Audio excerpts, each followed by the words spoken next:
नमस्कार दोस्तों। आज की इस वीडियो में हम सब एनसीएफ से संबंधित महत्वपूर्ण प्रश्नों को देखेंगे। ठीक, एनसीएफ 2005 इससे संबंधित जो है हम महत्वपूर्ण प्रश्नों को इस वीडियो में देखने वाले हैं।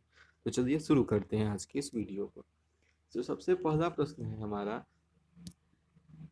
कि एनसीएफ में गुणवत्ता आयाम शीर्षक के अंतर्गत महत्व दिया गया है। तो एनसीएफ में गुणवत्ता आयाम शीर्षक के अंतर्गत बालकों के लिए संरक्षित अनुभव एवं पाठ्यक्रम सुधार को क्या किया गया, महत्व दिया गया है। ये शब्द जो है अनुभव एवं पाठ्यक्रम में सुधार, इसी को गुणवत्ता आयाम शीर्षक के अंतर्गत महत्व दिया गया है।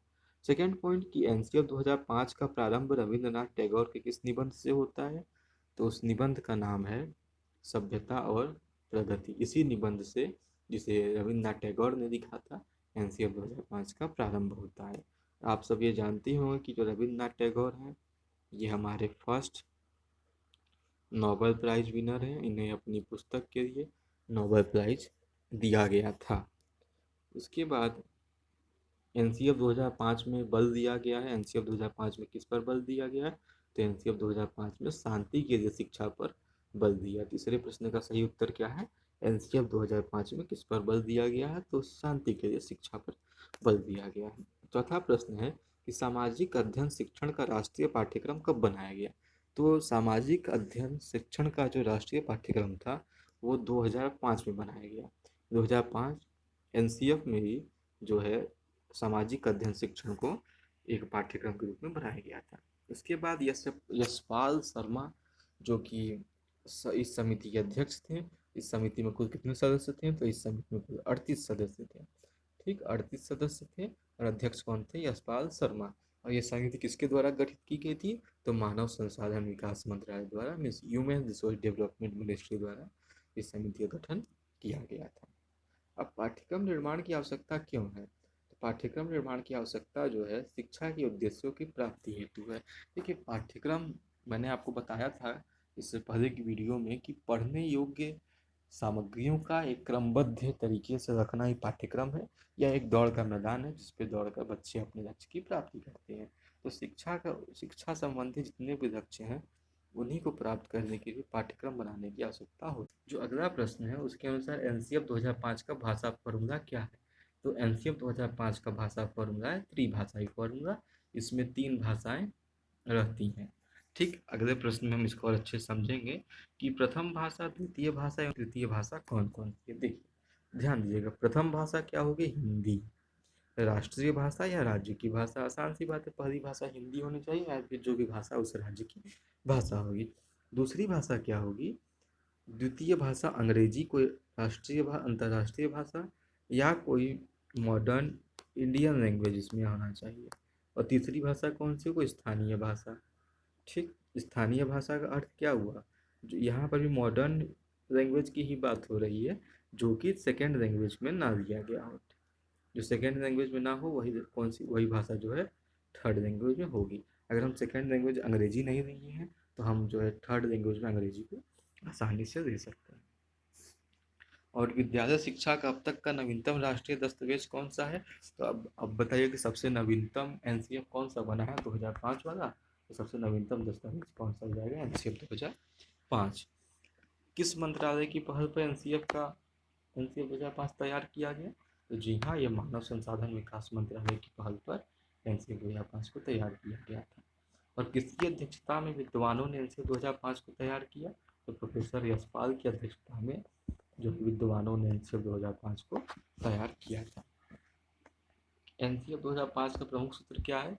तो बिना भार के अध्ययन, लर्निंग विदाउट बर्डन। यहाँ भार का मतलब है दोनों प्रकार से, विद्यार्थियों के बैग का भी भार ज़्यादा ना हो तथा उन पर तनाव भी ज़्यादा ना हो।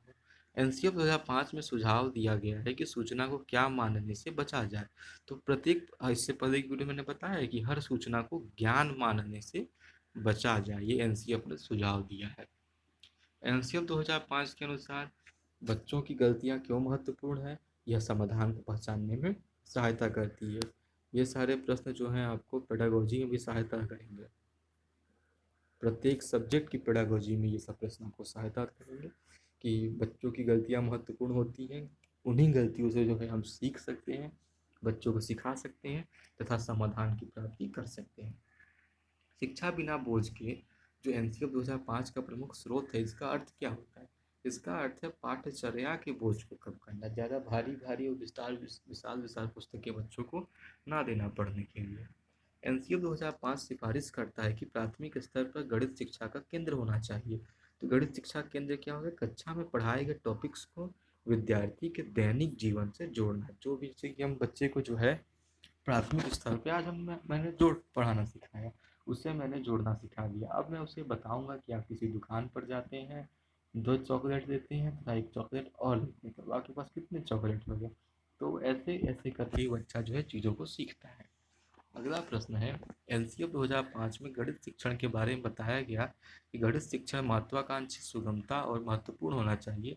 यहाँ महत्वाकांक्षी का मतलब क्या होता है? तो महत्वाकांक्षी का अर्थ है जो गणित का शिक्षण का उद्देश्य है वो बहुत ही उच्च उद्देश्य की प्राप्ति के लिए है। गणित के उच्च लक्ष्य की प्राप्ति के लिए महत्वाकांक्षी शब्द का अर्थ यहाँ पर ये है। ये इम्पोर्टेंट है मैथ्स पेडागोजी के लिए भी, तो इस पर ध्यान दीजिएगा। जो मैथ्स की पेडागोजी होती है उसमें भी क्वेश्चन आ सकता है। एनसीएफ 2005 में गणित की लंबी आकृति का मतलब क्या होता है? लंबी आकृति का मतलब होता है एकल संकल्पना पर दूसरी संकल्पना बनाना। जब आपके दिमाग में कोई एक बात चल रही है, आप उससे संबंधित दूसरी, तीसरी इत्यादि क्रम को बढ़ाते चलते हैं। यही एनसीएफ 2005 में गणित की लंबी आकृति का मतलब है। एनसीएफ 2005 में कला शिक्षा को विद्यालय से जोड़ने का उद्देश्य है। इसका उद्देश्य है सांस्कृतिक विरासत की प्रशंसा करना, छात्रों के व्यक्तित्व और मानसिक स्वास्थ्य को विकसित करना। ये किसका? कला शिक्षा को जोड़ने का उद्देश्य है। एनसीएफ 2005 के अनुसार सीखना क्या है? मानसिक विकास, शिल्पकला केंद्र और व्यावसायिक विकास, ये तीनों प्रकार के जो ज्ञान है यही एनसीएफ 2005 के अनुसार क्या है? सीखना कहलाता है। एनसीएफ 2005 में किस परीक्षा के संबंध में सुधार के सुझाव दिए गए थे? तो इन्होंने बताया था कि जो कक्षा 10 की जो बोर्ड की परीक्षा होती है वो अच्छी रखी जाए, मतलब वो विद्यार्थियों की इच्छा पर निर्भर करे। अगर वो उस परीक्षा को देना चाहते हैं तो दें, अन्यथा ना दें। एनसीएफ 2005 किस पर बल देती है? तो करके सीखने पर। एनसीएफ 2005 जो है लर्निंग बाय डूइंग, करके सीखने पर जो है बहुत ही ज़्यादा बल देती है।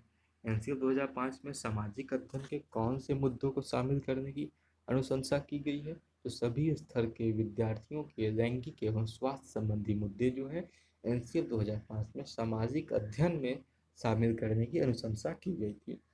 एनसीएफ 2005 की कार्यशाला कहाँ पर आयोजित की गई थी? तो एनसीईआरटी नई दिल्ली में। एनसीईआरटी के द्वारा इसका जो है संपादन जो है 22 भाषाओं में किया गया था। यही 22 भाषा जो है हमारे संविधान की 8वीं अनुसूची में शामिल है। एनसीएफ 2005 का मुख्य सूत्र बिना बोझ की शिक्षा का विचार कब आया था? तो 1993 ईस्वी में जो है इस सुझाव का इस विचार आया था कि शिक्षा जो है बिना बोझ की दी जानी चाहिए। एनसीएफ 2005 के अंतर्गत परीक्षा सुधारों में किन सुधारों को सुझाया गया? तो सामूहिक कार्य मूल्यांकन, सतत मूल्यांकन, खुली पुस्तक की परीक्षा मूल्यांकन, ये 3 प्रकार की मूल्यांकन पद्धतियों को जो है एनसीएफ 2005 में परीक्षा सुधार के अंतर्गत सुझाया गया था। एनसीएफ 2005 में बताया गया है सपनों के भारत पर सपनों के भारत को धरातल पर उतारने की युक्ति। जो भी हमारे पूर्वजों ने भारत के बारे में सपना देखा था, उसी सपने को अर्थ पर, जमीन पर लाने का सपना तो सिर्फ सपना है, देख के खत्म हो जाता है। तो उन्हीं सपनों को जमीन पर वास्तविकता में लाने में एनसीएफ में बताया गया है। एनसीएफ 2005 के अध्याय विद्यालय एवं कक्षा का पर्यावरण में क्या बताया गया है? जिसमें बताया गया कि वातावरण के भौतिक एवं मनोवैज्ञानिक आयाम अधिगम को कैसे प्रभावित करते हैं। विद्यालय क्या होता है?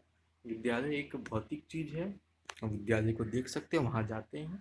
और कक्षा का वातावरण क्या होता है? एक मनोवैज्ञानिक चीज है। तो ये दोनों आयाम मिलकर अधिगम को, जो लर्निंग प्रोसेस होता है, उसे कैसे प्रभावित करते हैं, यही एनसीएफ के अध्याय विद्यालय एवं कक्षा का वातावरण में बताया गया है। अगला प्रश्न है करिकुलम किस भाषा का शब्द है?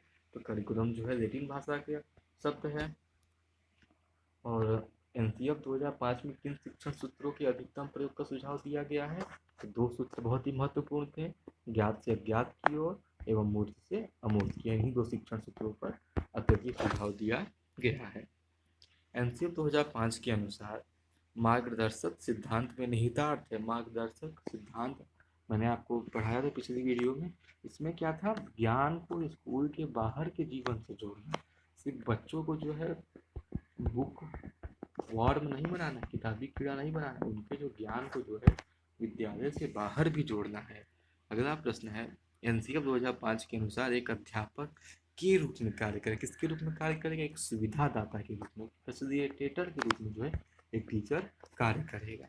ये बच्चों पर निगरानी रखेगा, उनकी कमियों को देखेगा, उन्हें ऑब्जर्व करेगा, उनके कार्यों को इनकरेज करेगा, प्रोत्साहित करेगा तथा उनको मार्गदर्शन देगा।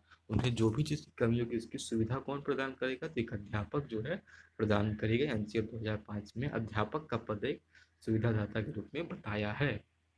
अब एनसीएफ 2005 किस सिद्धांत पर आधारित है? तो जो एनसीएफ 2005 है वो रचनावाद के सिद्धांत पर आधारित है। और एनसीएफ 2005 के अनुसार शिक्षा के केंद्र में कौन होना चाहिए? तो इसके अनुसार शिक्षा केंद्र में जो है छात्र होना चाहिए। छात्रों को लगना चाहिए कि वे जो है इम्पोर्टेंट हैं, टीचर्स उनकी बात को सुने, समझें, उन्हें इग्नोर ना करें। तो दोस्तों, यही आज के जो महत्वपूर्ण क्वेश्चन थे एनसीएफ से संबंधित, ये हमने आज देखा। एनसीएफ जो है, मैं फिर से बता रहा हूँ आपको, पेडागोजी सेक्शन जो हर सब्जेक्ट के 15 क्वेश्चन आते हैं उनके लिए बहुत ही ज़्यादा महत्वपूर्ण है एनसीएफ आपका। तो मैंने 2 वीडियो में एनसीएफ को ख़त्म किया है। उम्मीद करता हूँ कि आपको ये दोनों वीडियो बहुत अच्छे से समझ में आए होंगे तथा इसे पसंद भी आए होंगे। तो मेरे चैनल को अधिक से अधिक जो है शेयर और सब्सक्राइब करें। Thank you.